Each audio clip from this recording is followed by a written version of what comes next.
နိုင်ငံတွေမှာသွေးတွေပွားလို့တိုက်ပွဲအတွက်ငါစင်တဲ့မေ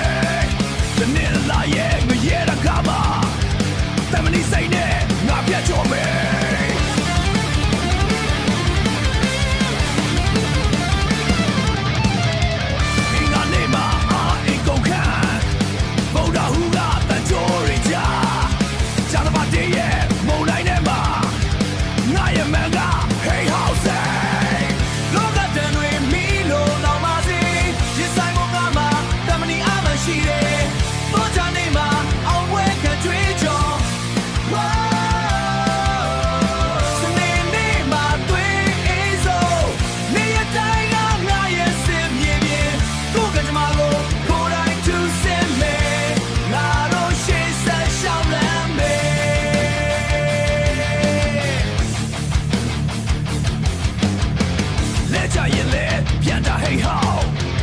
ရှောင်းဆိုတာမိရှန်တွေပဲ